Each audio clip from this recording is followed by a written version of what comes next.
38년 된 병자를 예수님이 고치심으로 그의 인생이 송두리째 뒤집어졌습니다. 긴 세월 동안 얼마나 몸이 아팠을까요? 얼마나 마음이 상하고 영적으로 얼마나 피폐했을까요? 그 영혼을 묻고 있었던 질병과 죽음의 공포에서 해방을 받았습니다. 그러나 육체의 병이 나았다고 해서 그가 참 안식을 누린 건 아니었습니다. 왜냐하면 그런 논리라면 건강한 사람은 항상 안식을 누려야 하는데, 우리가 살아봐서 알듯이 건강하고 심지어 돈이 좀 있고 어떤 권력의 중심에 있어도 참된 안식을 누리지 못하는 것이 인생입니다.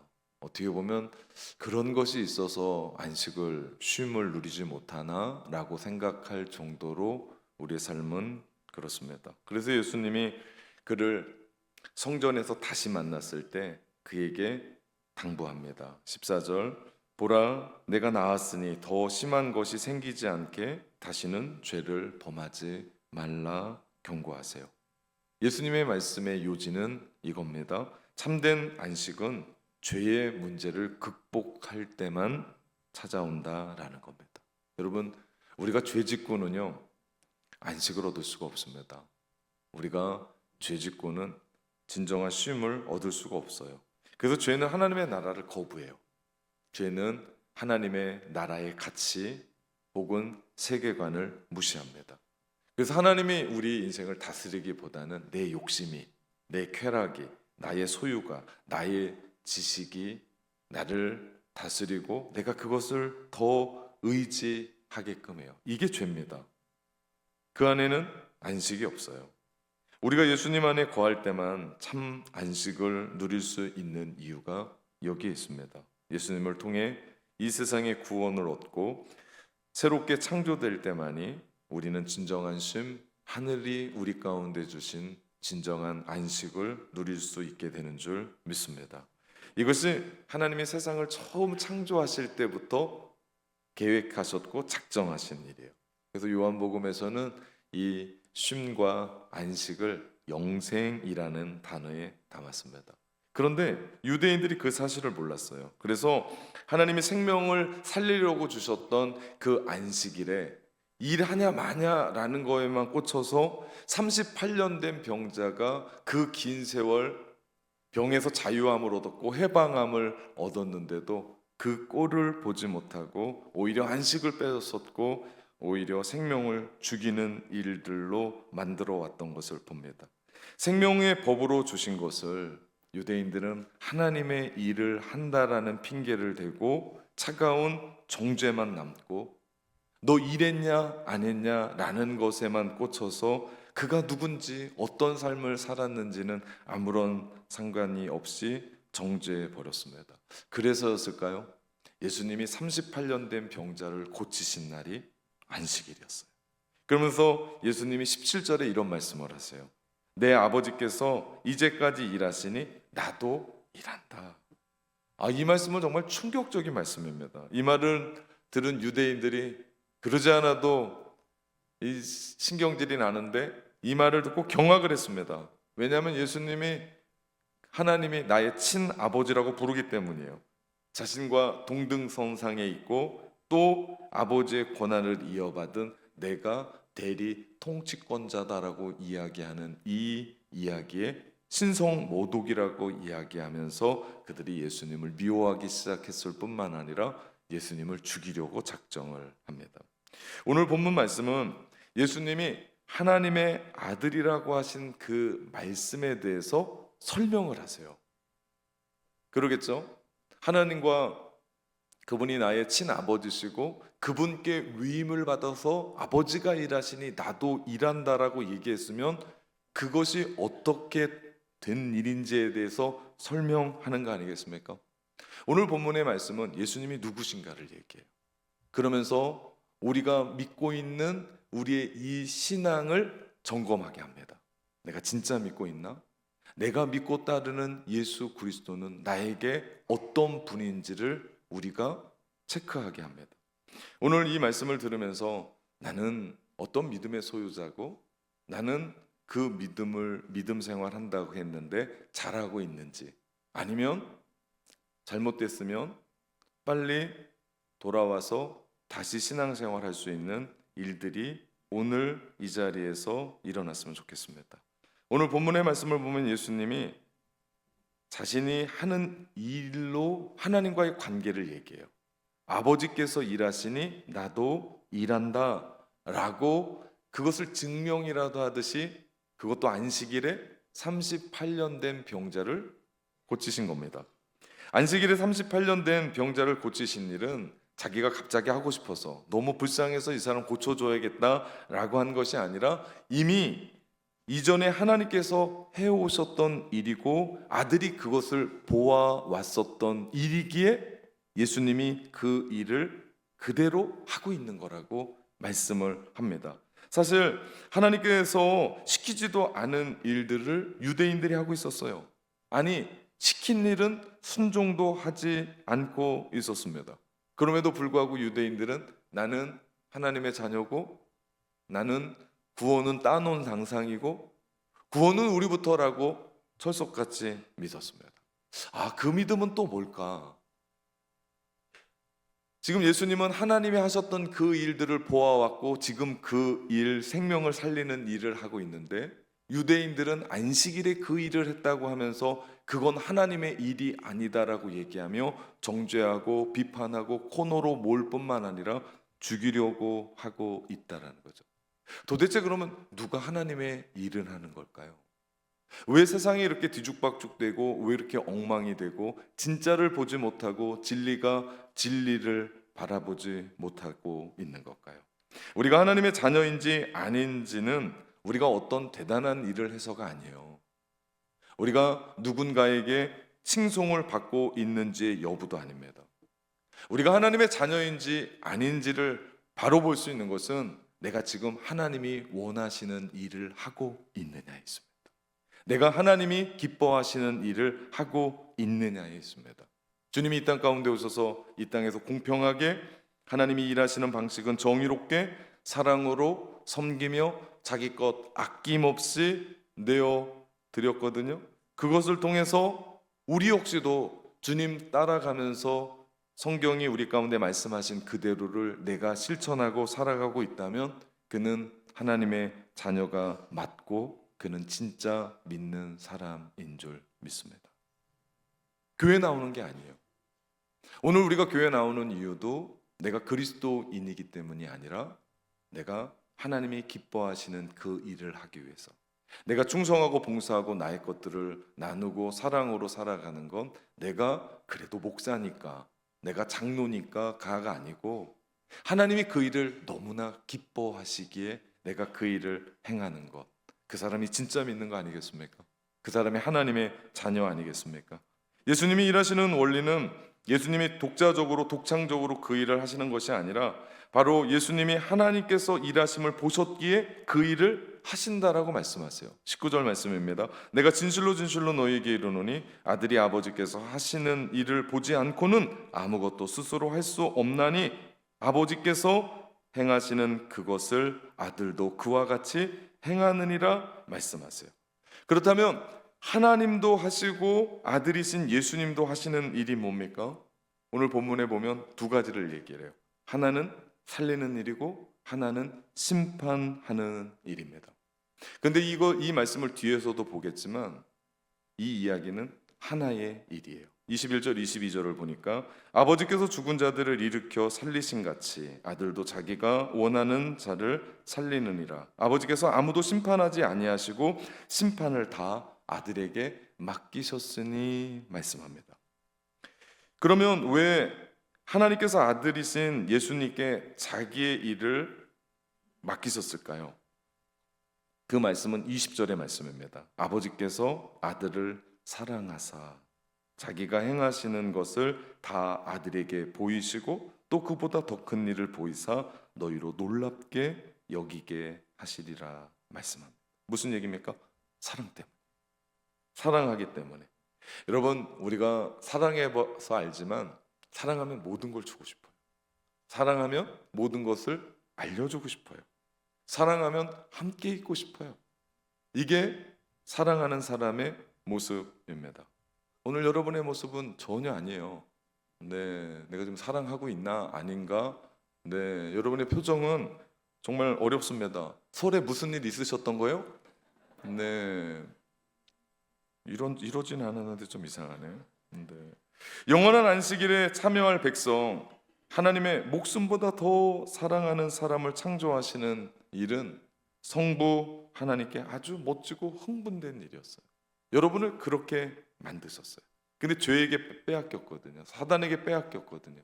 근데 그 일을 성자 예수님을 통해 또 성령 하나님을 통해 삼위일체 하나님이 우리를 구원하시기로, 새 창조하시기로, 거듭나게 하심으로 하나님의 백성으로 만드신 거죠. 여러분, 우리가 구원받아서 이렇게 하나님을 예배하는 백성으로 이 자리에 서 있다라는 건요, 그냥 한 일이 아니에요. 엄청난 일이에요. 그냥 내가 한번 믿어봐야겠다, 그게 아니고 성부 하나님, 성자 예수님, 성령 하나님께서 삼위일체 하나님이 함께 합작해서 우리를 여기까지 인도하시고 영원한 생명을 이루며 살도록 우리를 이끄신 줄 믿습니다. 그것에 대해서 우리는 눈을 떠야 돼요. 그래서 예수님이 우리를 위해 이 땅에 인간의 몸을 입고 이 땅에 오셨어요. 그것이 하나님의 뜻이었습니다. 그 삶이 얼마나 고달프고 어렵고 힘들다는 걸 아셨어요. 고생스러운 것도 아셨어요. 사람들이 인정 안 하실 것도 아셨어요. 침뱉음을 당할 줄도 아셨어요. 십자가에서 못 박혀 죽으실 줄도 죽으실 것도 아셨어요. 그럼에도 불구하고 우리를 죄에서 구속고 죄사함을 얻게 하려고 주님이 인간의 몸을 입고 이 땅 가운데 오셨습니다. 주님이 이 땅에 구원자로 오셔서 우리를 구원하실 분으로 믿는 자마다 멸망하지 않고 영생을 얻습니다. 그분의 십자가에서 죽음으로 우리는 나음을 입었고 우리는 평화를 얻고 우리는 살게 된 거예요. 그래서 살아난 겁니다. 예수님이 38년 된 병자를 고치신 건 그냥 질병에서 낫게 한 것이 아니라 지금 예수님은 20절 말씀해 보니까 그보다 더 큰 일을 보이사 너희로 놀랍게 여기게 하시리라고 말씀하세요. 여기서 이야기는 그보다 더 큰 일이 뭘까요? 38년 된 병자가 그 병에서 노임받는 것보다 더 큰 일이 뭐겠습니까? 그것은 바로 그 영혼이 살아나는 일이었습니다. 제가 38년 된 병자의 이야기를 3주째 하고 있는데 제가 말씀드렸던 것처럼 우리가 천년 만년 살면 38년 된 그 병이 고쳐져야 돼요. 근데 제가 말씀드렸던 것처럼 그 사람이 20대 병을 얻었다면 그는 지금 한갑이 넘었을 거고 그러면 그는 얼마 살지 못하고 분명 죽을 겁니다. 우리 인생도 마찬가지. 진짜 중요한 게 뭐냐는 거예요. 우리 인생에 지금까지 38년 된 즐기고도 즐긴 문제들, 인생의 어떤 병과 같은 어떤 일들이 풀어지냐 풀어지지 않냐가 문제가 아니고 정말 내 안에 예수님이 말씀하신 진짜 사람을 살리고 사람을 일으키는 영혼의 구원에 대한 그 일이 있냐. 오늘 본문에서 더 큰 일은 유대인들이 놀랍게 생각하는 그 부분은 동일합니다. 두 가지예요. 하나는 사람을 살리는 일이고요. 또 하나는 심판하는 일입니다. 먼저 사람을 살리는 일이에요. 21절 아버지께서 죽은 자들을 일으켜 살리신 같이 아들도 자기가 원하는 자들을 살리느니라 말씀하세요. 만약에 하나님이 사람을 살리고 생명을 주셨습니다 라고 했을 땐 그 누구도 이 일을 달지 않아요. 하나님이 살리셨습니다, 하나님이 생명 주십니다 그러면 하나님을 예배합니다, 하나님을 찬양합니다 라고 사람들이 소리를 쳤을 겁니다. 기뻐했을 겁니다. 그런데 예수님이 사람을 살린다라는 이 선언은 엄청난 사건이요. 충격적인 선언이 아닐 수 없습니다. 그 얘기는 뭐예요? 내가 하나님이라는 선포이기 때문이에요. 사실 병은요, 예수님이 아니어도 의사가 할 수 있어요. 고칠 수 있습니다. 고칠 수 있는 병은. 그러나 사람을 살리는 일은 사람이 할 수 있는 일이 아니에요. 사람의 영역이 아니에요. 철저히 하나님의 일이고 하나님의 영역에 속한 일이에요. 그렇기 때문에 우리가 이렇게 예수 그리스도의 십자가의 은혜로 살았고 구원받았고 영원한 생명을 누리고 주님을 영접하고 친밀한 교제를 누리고 있다라는 이 사실은 사람이 할 수 있는 일이 아니에요. 우리의 계획 속에 있는 게 아니에요. 이미 하늘의 영역이고 하나님께 속한 일이고, 하나님의 창세 전에, 내가 어머니 뱃속에 지어지기도 전에 여러분을 선택해서 구원하셨고 예수 믿기로 작정하게 하셨고, 그 어떤 상황과 고난 속에서 여러분을 이끌어내어 이 자리에 세우신 줄 믿습니다.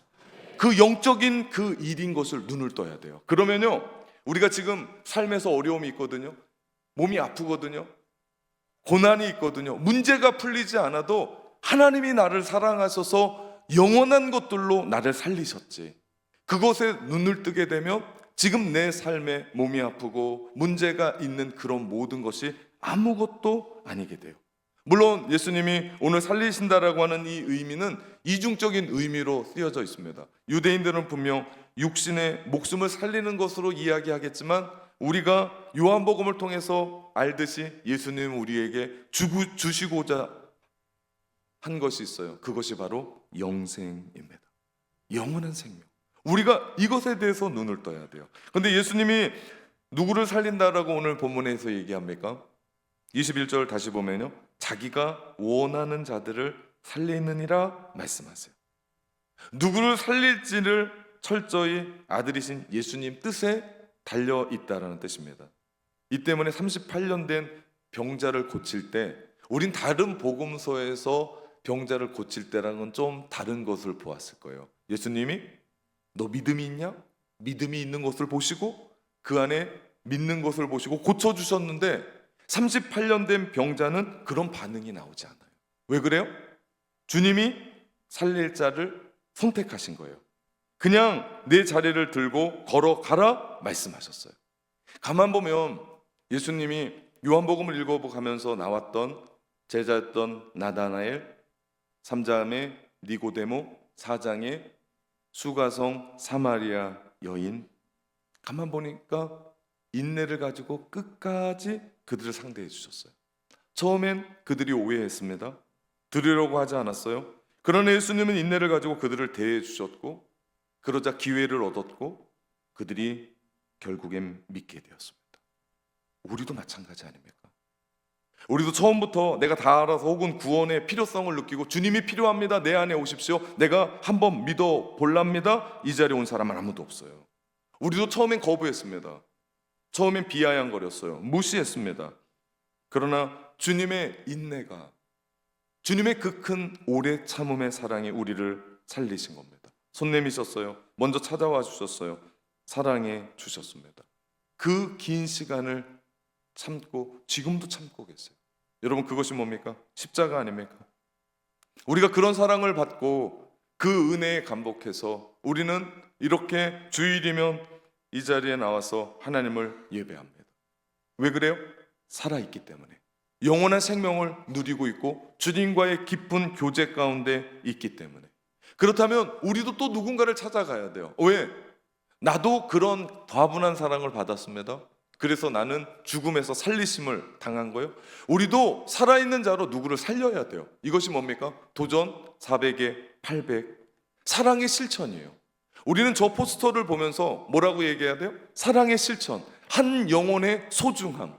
왜 그래요? 내가 살았으니까, 내가 주님의 은혜로 살아났으니까, 그 은혜를 가지고 우리도 또 누군가를 살리는 역할을 해야 되는 줄 믿습니다. 예수님이 하나님처럼 사람을 살리는 것은 유대인이 깜짝 놀랄 큰일이었어요. 하지만 이것은 전부가 아니었습니다. 구원에는요, 이중성이 있어요. 예수 그리스도께서 우리를 구원하시기 위해 복음을 전하시잖아요. 또 우리가 누군가를 구원하기 위해 복음을 전하잖아요. 그런데 누군가는 듣고 믿어요. 또 누군가는 듣지 않고 무시하고 그것을 내가 안 믿겠습니다 이야기를 해요. 그렇기 때문에 복음은 구원을 주신 하나님의 능력인데, 믿느냐 믿지 않느냐에 따라서 생명을 얻기도 하고 멸망을 받기도 합니다. 전부 다 믿을 수는 없거든요. 우리가 복음을 전하러 나가봐서 알지만 전부 다 믿지 않아요. 그렇기 때문에 그 복음이 생명인 건 맞아요. 어떨 때? 믿을 때. 그러나 믿지 않으면 그 결과는 심판입니다. 22절 말씀해 보니까요. 아버지께서 아무도 심판하지 아니하시고 심판을 다 아들에게 맡기셨다라고 말합니다. 이제 아들이 주는 생명을 거절하는 자는 심판을 자초하는 셈이 돼요. 앞서 우리는 니고데모와 예수님의 대화 가운데 너무나 중요한 말씀을 읽은 적이 있습니다. 그 말씀이 요한복음 3장 16절에서 18절의 말씀이에요. 너무 유명한 말씀이에요. 하나님이 세상을 이처럼 사랑하사 독생자를 주셨으니 이는 그를 믿는 자마다 멸망하지 않고 영생을 얻게 하려 하심이라. 하나님이 그 아들을 세상에 보내신 것은 세상을 심판하려 하심이 아니요 그로 말미암아 세상이 구원받게 하려 하심이라. 그를 믿는 자는 심판을 받지 아니할 것이요 믿지 아니하는 자는 하나님의 독생자의 이름을 믿지 아니함으로 벌써 심판을 받은 것이니라고 말씀하세요. 이미 받은 거래요. 또 하나 요한복음 3장 35절에 36절 말씀해 보니까 아버지께서 아들을 사랑하사 만물을 다 그의 손에 주셨으니 아들을 믿는 자에게는 영생이 있고 아들에게 순종하지 아니하는 자는 영생을 보지도 못하고 도리어 하나님의 진노가 그 위에 머물러 있느니라 말씀하세요.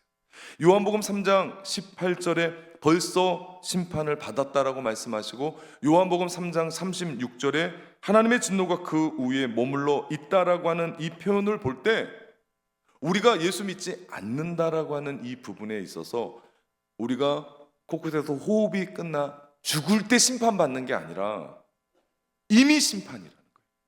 우리가 말씀드렸지만 내가 오늘 예수 그리스도를 영접하고 인격적으로 그분을 받아들일 때 우리의 영생은 죽어서가 아니라 지금 오늘 여기부터 시작되는 것처럼 영생과 동일하게 심판도 여기에서부터 시작된다라는 거예요.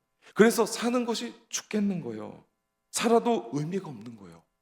돈을 좀 벌었는데 이것이 내 삶 가운데 내 삶이 자꾸 우울한 거예요. 힘겨운 거예요. 여러분 이게 심판 아니겠습니까? 예수 믿지 않는 자의 심판, 벌써 심판을 받았느니라. 그러나 예수 믿는 우리는 어떻습니까? 주님 안에 있으니 삶이 고난이 있어요. 아픔이 있어요. 떨림이 있어요. 몸에 질병도 있어요. 그럼에도 불구하고 우리가 주님 때문에 웃는 거 아닙니까? 38년 된 그 병이 내가 당장 나아서 기쁜 게 아니고 내가 지금까지 그걸 안고 간직하고 내 안에 아직도 떠나가지 않고 살고 있지만 내 안에 영원한 생명이신 예수 그리스도의 십자가가 오늘 내 안에 있으니 인생을 살아가는 의미가 있고 오늘 내가 힘들고 고난 속에 있지만 오늘 하나님 앞에 이렇게 예배 드리니 내 삶 가운데 새로운 것이 눈이 떠지고 지금 내가 주님과 누리고 있는 친밀한 교제를 통해서 하나님의 나라를 오늘 살아가고 있는 그 삶이 복 아니겠습니까? 그것이 천국 아니겠습니까? 그래서 믿지 않는 자들은 생물학적으로 숨은 쉬고 있을지 모르지만 영적으로는 죽은 사람이요 심판 아래에 있다고 성경은 선언합니다. 여러분 그들을 그냥 죽게 놔두겠냐고요? 나만 살았고 너는 죽었으니 죽어서 보자라고 얘기하겠냐고요? 아니요.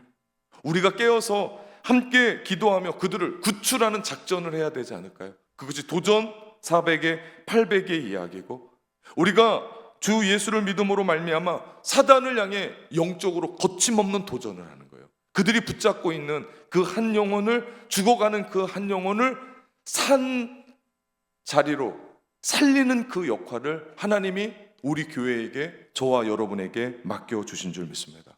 그래서 우리는 3월 8일부터 미라클 50일 작정기도회에 들어갑니다. 3월 8일부터 영적인 행진이 시작돼요. 여러분 기대하십시오. 도전 400의 800을 향한 시동을 거는 거예요. 위대한 하나님의 역사가 이루어지는 줄 믿습니다. 이것에 대해 눈을 떠야 돼요. 내가 오늘 어떤 삶을 살아가는지. 여러분 이 땅에서 영적으로 죽은 상태이면서도 부자가 될 수 있어요. 영적으로 죽어가면서도 공부는 잘할 수 있어요. 영적으로 죽어가면서도요 오해는 하지 마십시오. 교회 생활 잘할 수도 있어요. 가끔 말씀을 들으며 은혜도 받고요 가끔 눈물도 흘리고요 감동할 수도 있습니다. 여러분 속으면 안 돼요. 내가 죽어가고 있는데 살아있다고 착각해서는 안 돼요. 정말 살아있으셔야 돼요. 정말 살아있으셔야 돼요. 예수님은 아버지께 엄청난 심판의 권세를 아들에게 주신 이유를 이렇게 설명하세요. 아버지께서 받고 계신 공경을 아들도 똑같이 받도록 하기 위해서 심판의 권세를 주셨다라고 말씀하세요. 아버지 하나님은 아들 예수 그리스도에게 하나님 나라의 왕이 되는 권세를 주셨습니다. 아들이신 예수님이 공경을 받으시는 것은 하나님 자신을 공경받으시는 것으로 간주하세요. 그러면 하나님의 아들 예수 그리스도를 공경한다는 것은 무슨 말일까요? 간단합니다. 왕이신 그분의 음성을 듣는 거예요. 청종하고 그분께 합당한 경배를 드리며 충성하는 삶을 사는 거예요. 예수님이 이 땅에 오셔서 사랑하시고 용서하시고 희생하시고 인내하시고 이웃을 위해 기도하시고 의롭게 정의롭게 공평하게 사신 것처럼 우리가 배운 그대로 그 삶을 살아내는 것, 이것이 주님을 공경하는 일입니다. 전 여러분에게 묻고 싶은 게 있습니다. 여러분은 예수님을 공경하십니까? 이제는 이 질문에 진지한 답을 해야 될 때가 됐습니다.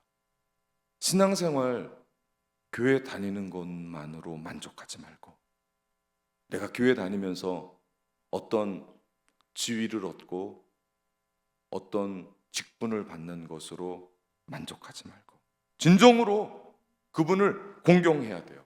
그래야 우리가 살아요. 내 영혼은 다 죽어가는데 교회에서 목사하면 뭐 하겠습니까?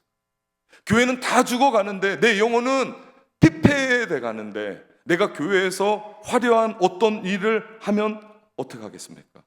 영적으로 산 사람이 또 영혼을 살리는데 여러분, 우리가 진짜 살아야 돼요. 그것이 로마서 12장 1절 2절 말씀하시는 거룩한 산 제물로 하나님께 드리는 예배입니다. 진짜 사셔야 돼요. 만약에 오늘 이 설교를 하나님의 음성으로 받아들이지 않으면 머나먼 날 피눈물을 흘리며 내가 그때 살았어야 되는데 후회하는 일이 없어야 돼요. 진짜 사셔야 돼요. 24절의 말씀입니다. 우리도 예수님처럼 더 큰 일을 해야 되는데 내가 진실로 진실로 너에게 이르노니, 예수님이 우리에게 말씀하시는 성경 구절에 진실로 진실로라고 하는 이야기가 나올 땐 정말 중요한 말씀이에요. 오늘 본문의 모든 내용을 압축해서 담아놓은 핵심이라고 해도 과언이 아닙니다. 내가 진실로 진실로 너에게 이르노니 내 말을 듣고 나 보내신 이를 믿는 자는, 무슨 얘기입니까? 믿는다는 것은 주님의 음성을 듣는 거예요. 믿는다는 것은 주님의 말씀을 듣고 순종하며 살아가는 거예요. 전 여러분에게 묻고 싶습니다. 정말 믿습니까? 매 주일마다 하나님의 말씀 떨어질 때마다 내 삶은 그렇고 내 인생은 그렇고가 아니고 정말 믿느냐는 거예요. 믿는 자는 주님의 음성을 듣는 사람입니다. 순종하는 사람이요. 그 뒤에 말씀이 더 엄청나요. 그런 자는 영생을 얻었고, 보여주십시오. 영생을 얻었고, PPT의 뜻이라 심판에 이르지 아니하나니 사망에서 생명으로 옮겼느니라. 지금까지 예수님이 말씀하신 모든 내용이 이 안에 담겨져 있습니다. 하나님을 믿는 자에게 영생을 주시고 믿지 않는 자에게 사망을 주시는 일이 바로 아들이 아버지처럼 안식일에도 쉬지 않고 일하시는 것이었습니다. 그런데 예수님이 나를 보내시는 이, 즉 하나님을 믿는 자를 내 말을 듣는 자와 같은 의미로 얘기해요. 믿는 자는 순종하는 거예요. 정말 믿습니까? 낙원의 성도들이요, 정말 하나님의 말씀을 믿고 나의 삶에 그 믿음으로 말미암아 발버둥치며 살아갑니까? 예수님은 자신의 말을 듣고 순종하는 사람은 이미 영생을 얻은 자라고 이야기하고 이미 심판을 받지 않는다고 선언합니다. 그들에게 주님은 약속하세요. 진정한 쉼과 참된 안식을 누리는다. 그러면 내가 오늘을 살아가며 세상이 복잡하거든요. 나의 문제도 복잡하거든. 근데 나까지도 거기에 정신없이 복잡하고 어지럽고 참된 쉼을 얻지 못하고 있다면 우린 되돌아봐야 돼요. 내가 진짜 믿나? 혹은 교회에 와서 예배 한번 드림으로 말미암아 안식을 얻으려고 하지 않나? 가짜 안식입니다. 교회 온다고 안식 없습니다. 내 안에 살아계신 예수 그리스도가 살아 계실 때 우리 영혼이 살아나는 줄 믿습니다. 이래야 돼요. 낙원교회가 이래야 돼요.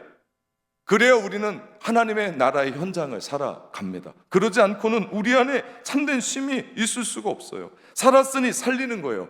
살았으니 말도 이쁘게 하는 거예요. 살았으니 이 손으로 죽어가는 영혼들을 일으키는 거예요. 살았으니 두 발로 죽은 영혼들을 향하여 달려가는 거예요. 살았으니 내가 가정을 살리고, 살았으니 내가 교회를 살리고, 내가 살았으니 우리의 직장을 살리고, 학교를 살리고, 사업장을 살리고, 마을을 살리고, 사회를 살리는 줄 믿습니다. 살았으니 예수 그리스도의 생명이 우리로 말미암아 살렸으니, 하나님의 생명을 예수 그리스도에게 주셨어요.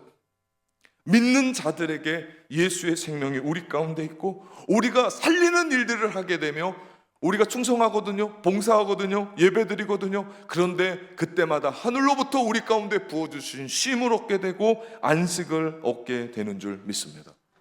여러분, 이 일이 언제 일어납니까? 주님 말씀하십니다. 지금이다.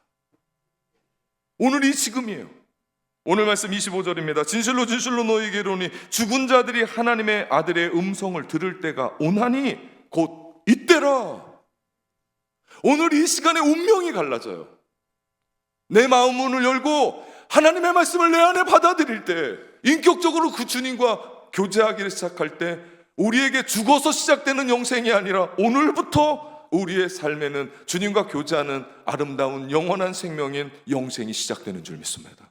그러나 오늘 아직도 내 마음 가운데 믿어지지 못하고, 아직도 나의 교만과 나의 아집과 나의 욕심 때문에 가득 차서 내 안에 예수 그리스도를 모실 공간이 없게 된다면 오늘도 운명의 날이에요. 우리의 인생은 계속해서 심판을 향하여, 죽음을 향하여 사는 게 죽음일 거예요. 내 삶 가운데 쉼이 없을 거예요. 안식이 없을 거예요. 여러분, 다르지 않습니다. 곧 이때라 듣는 자는 살아나리라.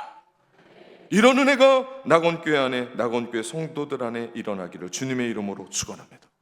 예수 그리스도의 부활 때 이 일이 이루어지겠지만 부활에 필요한 십자가가 이미 시작됐다라는 이야기도 합니다. 그래서 여러분, 요한복음을 계속해서 읽어갈 텐데요, 그 다음에 나오는 한 가지의 사건이 나사로가 무덤 가운데 살아나는 이유가 여기에 있습니다.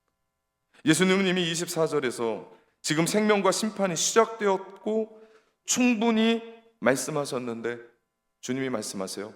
지금이다. 그리고 못 박습니다. 여러분, 생명은 오직 예수 그리스도 안에만 있습니다. 다른 데는 없어요. 그렇기 때문에 우리가 이 예배에 집중합니다. 이 예배가 생명이기, 이 예배를 통해서 우리의 운명이 갈라져요. 26절, 아버지께서 자기 속에 생명이 있음같이 아들에게도 생명을 주어 그 속에 있게 하셨고, 아버지께서는 생명을 주시는 권세와 함께 심판의 권세도 아들에게 주셨습니다. 27절, 또 인자됨으로 말미암아 심판하신 권한을 주셨다라고 말씀합니다. 예수 그리스도, 그분은 우리 죄를 위해 대신 심판을 받으셨기에 우리를 심판할 자격이 있으십니다. 그래서 그 이름 오직 예수 그리스도, 그분을 믿을 때 우리는 구원받게 되고, 오늘 이 시간부터 여러분의 삶은 영원한 생명으로 이끌어가는 줄 믿습니다. 어제 한국병원의 중환자실에 한 권사님을 면회하러 갔습니다. 사경을 헤매는 권사님을 붙잡고 몸이 통통 부으셨어요. 틀니도 다 빼고 보청기도 다 빼셨대요. 권사님을 불렀는데 대답을 못 하세요. 손을 붙잡고 머리에 손을 얹고 간절히 기도했습니다. 그랬더니 이분이 눈을 뜨시는 거예요. 그리고 눈물을 흘리시는, 제가 눈물을 닦아드리며 예수 그리스도, 이분이 아멘을 참 잘하는 권사님이어서 아멘 권사님이라고 부르더라고요. 그 아멘 권사님을 받아 주옵소서 기도하고 돌아왔습니다. 우리의 유일한 소망 예수 그리스도. 우리는 그분 안에서 주의 영광을 보는 줄 믿습니다. 그래서 우리의 고백은 한결같습니다. 내 눈 주의 영광을